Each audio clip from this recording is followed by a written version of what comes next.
do you make the most of those Thanksgiving leftovers? Now, to be clear, I'm talking about more than turkey and stuffing.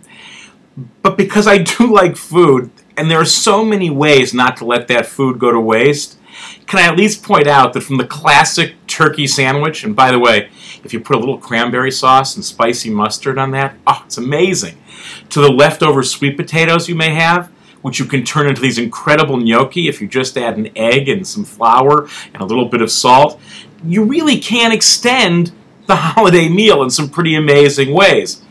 But of course, what's true for the food on our table is also true for that experience of gratitude that we feel at those tables on the Thursday of Thanksgiving. And I get it, lots of people think it's a little hokey, everyone goes around the table, what are you thankful for? But I think actually the reason we resist it is not because it's hokey, but because it feels artificial. There's no way to integrate that experience of gratitude on a regular basis in our lives, so it feels forced. But the truth is, that experience of gratitude, like the food leftovers, can be extended. Maybe not all year, though I think that's possible, but certainly through the holiday season. And it really behooves us to do it because it turns out that the experience of gratitude, well, doctors actually tell us it contributes to our health and well-being physically and to the experience of happiness that we all want so much in our lives. So how do you accomplish this? Let me give you 5 ways that I think you can extend the holiday leftover, not only of turkey and sweet potatoes, but of gratitude. First, start a gratitude diary. What I mean by a gratitude diary, it can be written or verbal. It can be one that you write down or not. It can be spoken aloud or something you just meditate on. But pick a time once a day, every day. And personally, the 3 that I think work best are first thing in the morning, when you go to bed at night, and possibly in the afternoon, sometime take a break when the day is kind of grinding you down.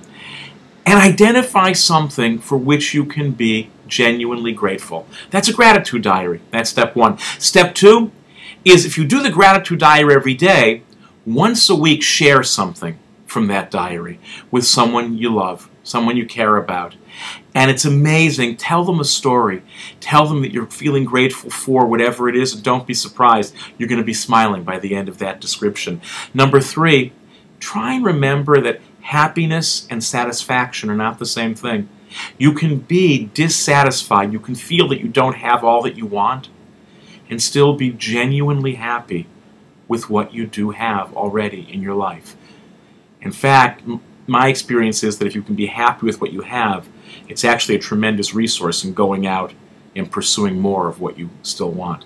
4th, try and remember that abundance, whether in personal matters, in relationships, or in material matters, in wealth, it's really seriously contextual. Think of it this way. A person who lives in a $100,000 house in a neighborhood of mostly $75,000 homes feels like they live in a palace. The same person in the same house on a block full of $500,000 homes think they live in a hovel. Context counts, so try and put yourself in those contexts that extend your gratitude. And finally, help yourself by helping others. There is nothing as good for relieving the anxiety about our own lives is reaching out in some meaningful way to someone else, to helping them with the anxieties in theirs. So there you have it, 5 really doable, practicable, achievable ways to extend probably the most important leftover from Thanksgiving, gratitude itself.